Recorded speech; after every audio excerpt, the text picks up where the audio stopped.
So our next speaker is Bob Valamehr. He's an executive director at Fate Therapeutics. He's been with us for the past 8 years developing our IPSC program. He also heads up our cancer immunotherapy program. The title of his talk is Harnessing Hematopoiesis, Creating the Ideal Platform for Large-Scale Expansion of IPSC-derived Engineered Hematopoietic Cells. Please welcome Bob Valamehr.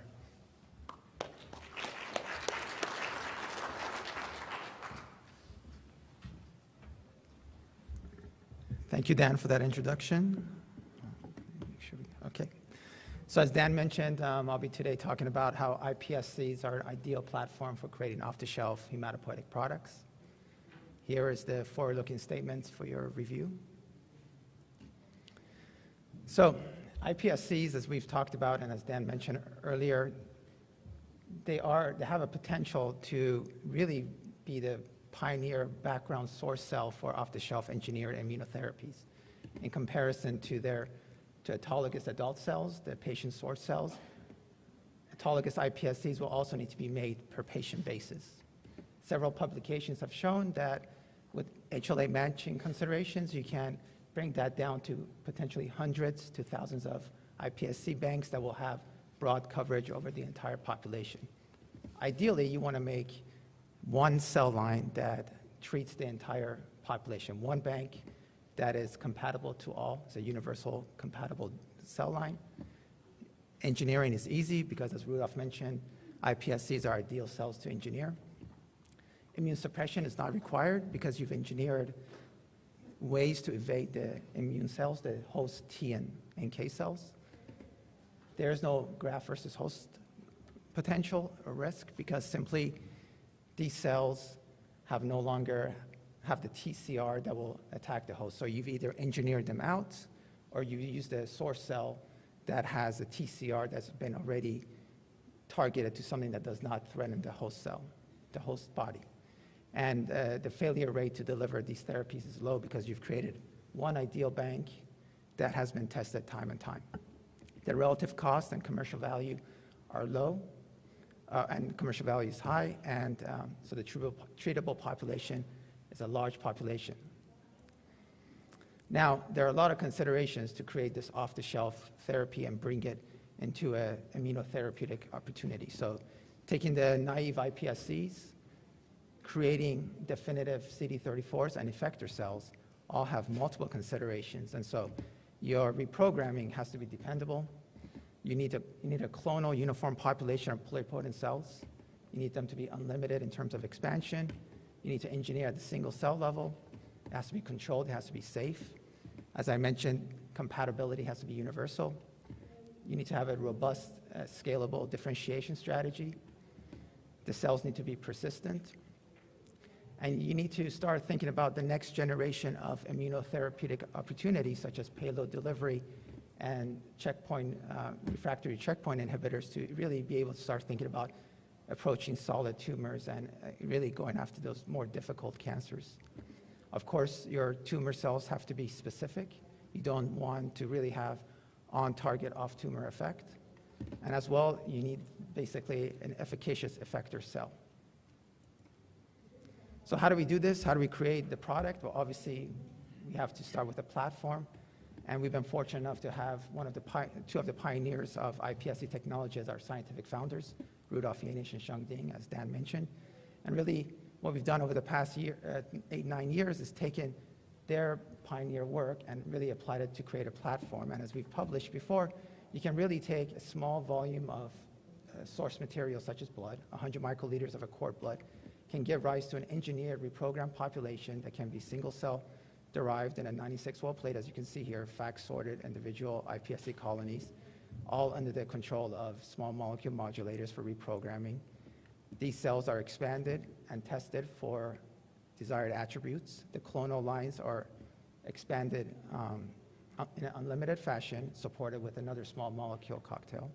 And these cells are then differentiated into hematopoietic cells and finally matured into effector cells using state-specific small molecule combinations. And this work will be discussed by 3 different posters of our talented senior scientists at the company, and they will be there to talk to you more about in depth of what I'll be talking about in the next few slides. So about 8 years ago, Austin Smith and Rudolph really started describing that there is a naive ground state population in vitro that mimics the inner cell mass. And these cells have very unique attributes. And so what we've done is we've basically shown that with small molecule modulation, you can guide reprogramming to achieve a naive ground state cell, a lot different than most conventional methods that give you a prime metastable cell. These naive ground state stem cells can be maintained with our small molecule cocktail to maintain a uniform population of pluripotent cells. And you can see here, as defined by ISSCR TRA, you get a very homogeneous population. These cells are karyotypically normal, they have minimal copy number variation, and they have enhanced trilineage differentiation. Now, as many publications have shown, there are different definitions of naive state. For us, it's the therapeutic relevance of naive cells that really makes it important to achieve this state. Mainly, you want a highly clonable population to permit single-cell engineering, and you want this to be regardless of all the different engineering strategies that are going out there, and nuclease-dependent and independent strategies. You want a highly efficient cell that could be engineered. The culture has to be homogeneous and robust, so this will allow for scaling and GMP consideration. You want the cells to have a high propensity to differentiate into all cell types of choice. And really, the naive state gives you that because it hasn't really started to discriminate which population is going to differentiate into. And you also want a robust line that is highly clonal, so then when you start putting it into defined and feeder-free culture systems, those cells don't stress and give you clonal outgrowth of undesired cell types. So at Fate, we have a very enhanced differentiation strategy where we can take a population, for example, here of T cells, pure for CD3, and in a matter of 9 days, be able to convert that population into an almost homogeneous population of TRA181 cells that no longer express CD3. And for me, even though we've been doing this for 10 years, it's still amazing to see that within 9 days, you can convert one cell type to a very different cell type that has a lot of potential for becoming any other cell type. So what we do is we take this population of pluripotent cells, drop one cell into a 96-well plate, supported by your usual flow cytometry sorters, such as FACS. And then we can get to screen these at a high number of cells, a high throughput screening strategies, where you can imagine now you have a 96-well plate, you create replicate plates, you maintain your master plate, where you can, then the copy plates can be assessed for pluripotency, propensity to differentiate, the engineered attributes that you've elicited into the cell, the donor attributes that you like to carry forward, such as a known TCR, rejuvenation, are these cells, have they rejuvenated, and also elimination of undesired phenotypes such as off-target effects during gene editing. So one thing we realized about 4 years ago when we started engineering was random multi-site integration, such as viral transduction, is not the same as single-site specific target insertion. So when you take a clonal iPSC line and you want to put in multiple genes and put it into a specific locus, there are a lot of considerations to be made. You can't just do a viral induction, get 10 copy numbers, and you're good to go. You need to think about promoter silencing. As we all know, during the embryonic state, many promoters such as CMV and EF1 alpha are deeply silenced. You start thinking about stage-specific promoter expression. Do we want the gene turned on at stage A or stage B or stage C, or turned off? Insertion site, where we target, safe harbor sites are usually the preferred sites. Are you specific? Or do you have off-target effect? Copy number, expression level. You know, you're limited to 1 or 2 copy number now. Is this going to work? Is the expression level important? Mutations, if you only have 1 copy number and the gene, that transgene gets mutated, what happens next? Multiple gene integration. Most often, if you're going to engineer, you want to put in multiple genes. Are you dependent on nucleus-independent or dependent strategies, as Rudolph spoke? There are many new engineering strategies out there. Do you need to use one of them, or can you use them all? And also, what happens to the cell itself when you delete and express the gene? So we've, as I mentioned, the past 4 years, we've been trying to really figure this out, and here's some data that shows that I think we're making good progress. Here, we took a multi-gene cassette that's flanked by homology arms for our site of interest, for example, AAVS1. It is under the control of the endogenous gene, so basically upon pure selection, you only target the properly inserted cassette. The promoter has to be specific. We've done a lot of work to try to see which promoter works at what stage. And here we put, basically through polycistronic strategy, we put in the suicide gene, a CAR, and a GFP within the expression cassette. And you can see here, taking the parental line that's homogeneous for IPSCs, you can create clonal lines now that express the GFP and the other genes associated with that cassette. As I mentioned, gene expression during different stages is important. Here we took an iPSC, differentiated into CD34, and saw that the induction of the gene was still homogeneous for every cell, so that's fantastic. And also elimination of different genes, such as B2M knockout, to take a parental population and create a clonal line that is HLA class 1 null now, which I'll talk about in a minute.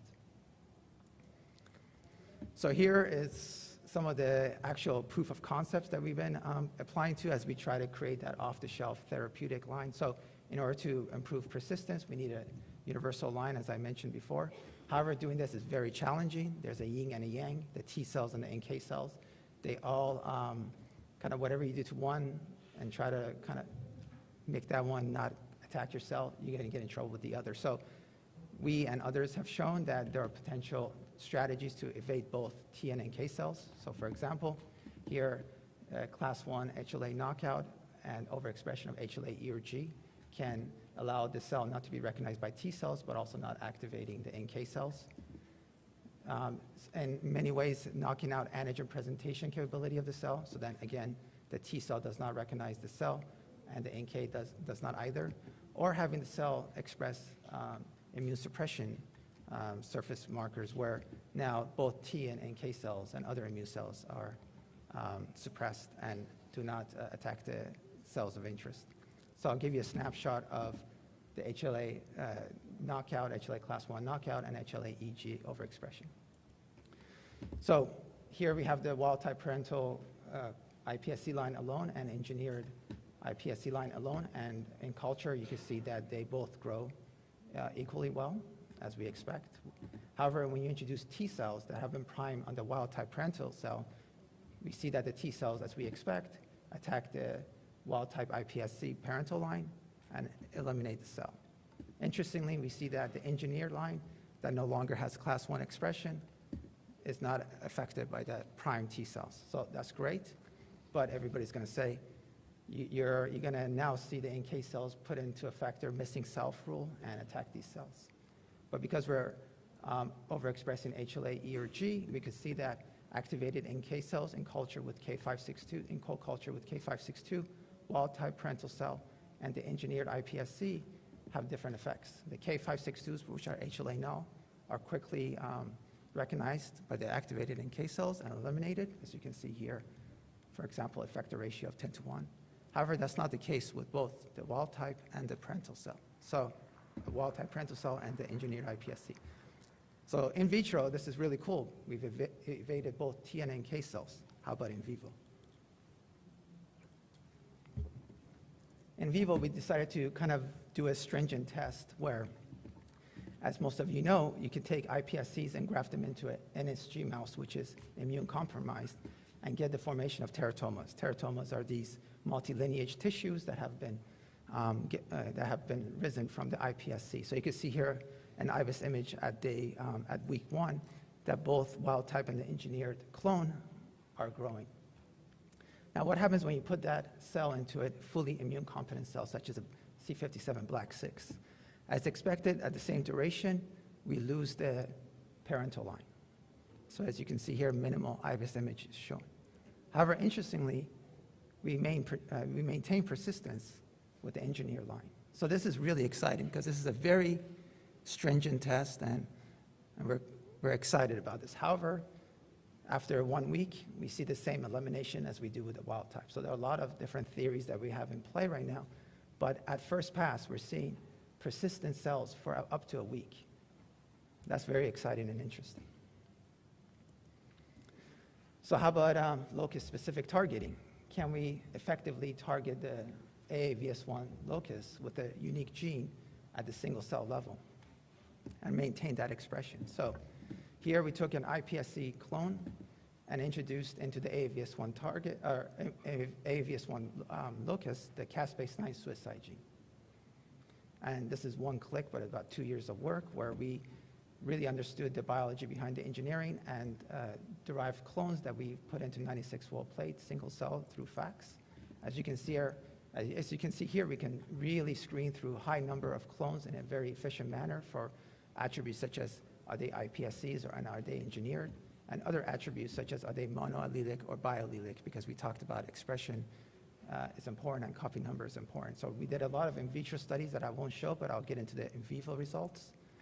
So similar to the previous slide, we took NSG mice and created grafts with IPSCs, whether they were the biallelic, the parental, or the monoallelic, allowed the tumors to form for 7 days, treated with the AP1903 molecule that activates the caspase-9 suicide gene, and allowed those, and treated for about a week, and allowed the cells to recover. And if there are any minimal residual cells, we would see them by week 6. And so you can see here at day 7, as expected prior to treatment, all the grafts express similar levels of luciferase as detected by IVUS imaging. The interesting part comes when we look at day 14 and day 42. The parental line, as expected, continues to grow. It does not have a suicide gene, should not be affected by the AP molecule. One thing we saw that was very interesting was that the monoallelic iPSC clones showed a little bit residual of the teratoma after 42 days.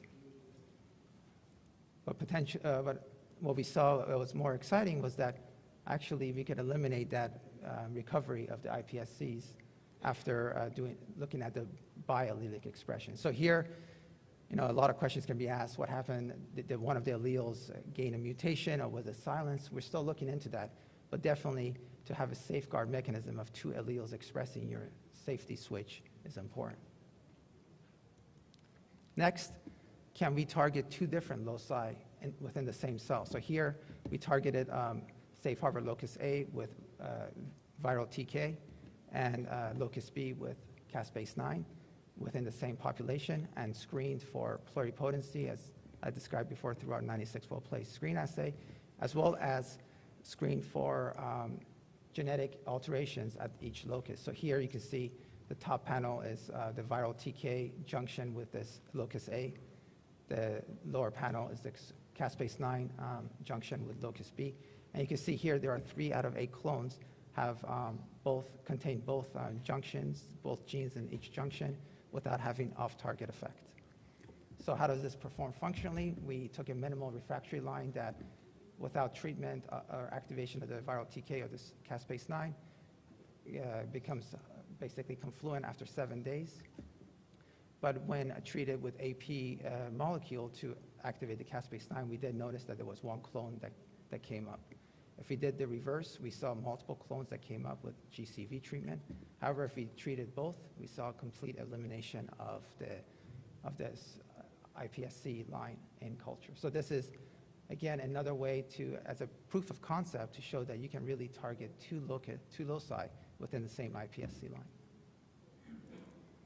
So that's great if we could engineer them, but can they differentiate? And this is what we've been doing over the past several years, is using what we've learned with the adult modulation side of the company and really being able to modulate different or alter different modulators, the concentrations, to get to a mesoderm intermediate, and from there to make skeletal muscle, cardiomyocytes, and hematopoietic cells, which I'll focus on. And for the sake of time, I won't play the movie, but here is a twitching myofibers beating cardiomyocytes, and here's the EHT. That is pretty cool, and I could show you after the presentations are over. But I'll focus more on the hematopoietic differentiation. So we've been focusing on how to create a scalable process. Embryoid body differentiation is great, it gives you the cells of choice, but you really don't get that many. So we've created a monolayer system that within 10 days gives you a stage-specific differentiation from mesoderm to hemogenic endothelium, eventually to supporting definitive hematopoiesis and lymphocyte differentiation. And as I mentioned before, during reprogramming, it's amazing that in 9 days you get this whole new population. Same thing here, where you can see within 10 days you get this huge outburst of CD34 positive cells. These CD34 positive cells are also CD43 negative, and in some population, subset population is 184 negative and CD73 negative, which are kind of the phenotypic markers of definitive hematopoiesis. So we have a monolayer culture, 10 days we get CD34 positive cells. The gene expression profile shows that state-specific genes are expressed as expected. Here you can see brachyuria comes up around day 5-6, as we expect, with hematopoietic genes such as RUNX1 coming in later on, closer to day 10. And if you take those day 10 CD34 positive cells and sort them and begin differentiation into hematopoietic media, you can see that they're in this waterfall plot. You can see the 34s begin to fill in the CD45 gate. So these are bona fide CD45 cells that have risen from the CD34 population. If you were to introduce gamma secretase inhibitor, you see that this observation is abrogated, and this is further evidence that this process is notch dependent, and notch dependency, hematopoietic notch dependency, is another confirmation of definitive hematopoiesis. So we have a phenotypic observation and a cell signaling observation that we're getting close to a definitive node of hematopoiesis. How about scalability? I talked about that our monolayer, we went after a monolayer platform to enhance scalability. So here you can see that at day 0, naive IPSCs are efficiently expanded into a 10-day definitive CD34 scaled process where you can see fold expansion is significant compared to embryoid body. And if you do the math, one IPSC at day 0 will give you 100 CD34s at day 10, as opposed to embryoid body strategies where 11 IPSCs will give you approximately 1 CD34. So now you start thinking about scalability at both iPSC and at the CD34 stage.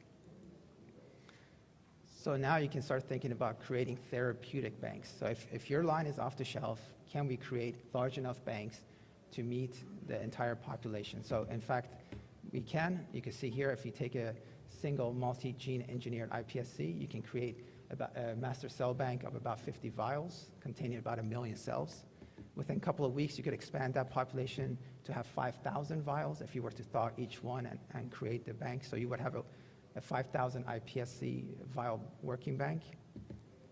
These can be further differentiated in a 10-day process that I mentioned to create now about 500,000 vials of feedstock of IC34 containing about 1 million cells. So now you can think about therapeutic doses in the hundreds of thousands.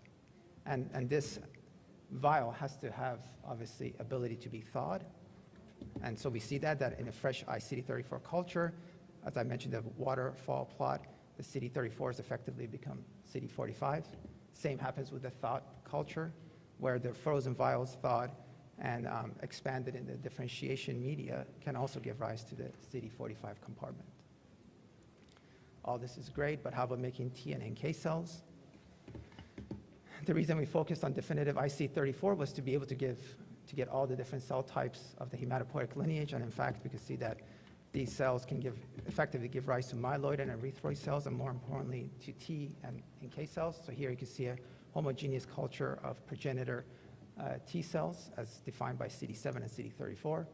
Michel will give you, I believe, very exciting data and continuation of his foundational work on how these cells can be amazing effector cells. And on the progenitor side, or the progenitor NK side, you can see that we can make very homogeneous culture of progenitor NKs as defined by CD161 and CD56. And Dan will give you, continue his pioneering work in how he's making these cells to kill cancer cells. I will talk maybe 2 minutes about this population just to give you a sense that the CD34 node can give rise to fully functioning effector cells. So here we took the CD34 positive cells, as I mentioned before, sorted them and initiated NK differentiation. As you can see on the x-axis is CD56, the key marker for NK expression. And on the y-axis, you can see NKG2A, NKP30, and NKP46, other markers of NK cells. And as you can see at day 7, there's a little bit of an emergence of CD56, but that really by day 30 becomes a pure population of CD56 positive cells that are also expressing other markers associated with NK cells. How about gene expression profile? How do they compare? In comparison to cord blood NK cells are differentiated for 20 days. Our iNKs are very similar, a very tight correlation as based on the genome-wide correlation coefficient. And when you highlight the NK genes, about 70 genes, you can see that they're very similar. And they cluster as well with their counterparts. So here you can see cord blood derived 34s, day 10 ICD34, iNKs day 20, different differentiation parameters, or just a duplicate, and as well as a cord blood NK. And you can see that based on the NK genes, the 34s cluster together and the NKs cluster together. So this is really exciting because at the phenotypic level, they look like NKs, and at the expression level, they look like NKs. Finally, effector function. Can they elicit the same response as their adult NK counterparts? So here you can see that peripheral blood-derived NKs or iNKs, when unstimulated, do not have very high expression of CD107A or TNF-alpha. Upon stimulation of K562 target cells, you see that upregulation of CD107A and TNF-alpha, suggesting that iPSC-derived NK cells can be stimulated in a similar fashion as their peripheral blood-derived counterparts. In terms of attacking target cells, similar fashion where you can see target cells alone as normalized here in comparison to when iNKs or cord blood-derived NKs are introduced in an effector-target ratio of 10:1. You can see that the cord blood and the iNK derived, or the cord blood NK and the iNK cells effectively eliminate the target cells. So that's great. Now we can see effector function as well. So kind of went through that pretty quickly, but just to give you a summary, and also remember that we have 3 posters that really highlight all the things I talked about today. So in summary, naive iPSC-derived hematopoietic cells are better cells for better therapies. That's what we believe, and that's what we're moving forward with. They're ideal platform for developing genetically enhanced and targeted effector cells. They're ideal platform for large-scale expansion of clonal-derived engineered hematopoietic cells. And they're ideal platform for developing university-compatible and off-the-shelf adoptive T and NK therapeutics. So the next step for us is converting that platform to products, and we're working with the best of the best to create off-the-shelf, scalable, engineered program immunotherapies that are persistent. So this is the FATE team. This is Padre Stadium in San Diego, where we're located. Not too many people show up usually. And so I'll leave you with this. And another reminder that we have 3 talented senior scientists who are going to be manning the posters and will be available to answer your questions. Thank you very much.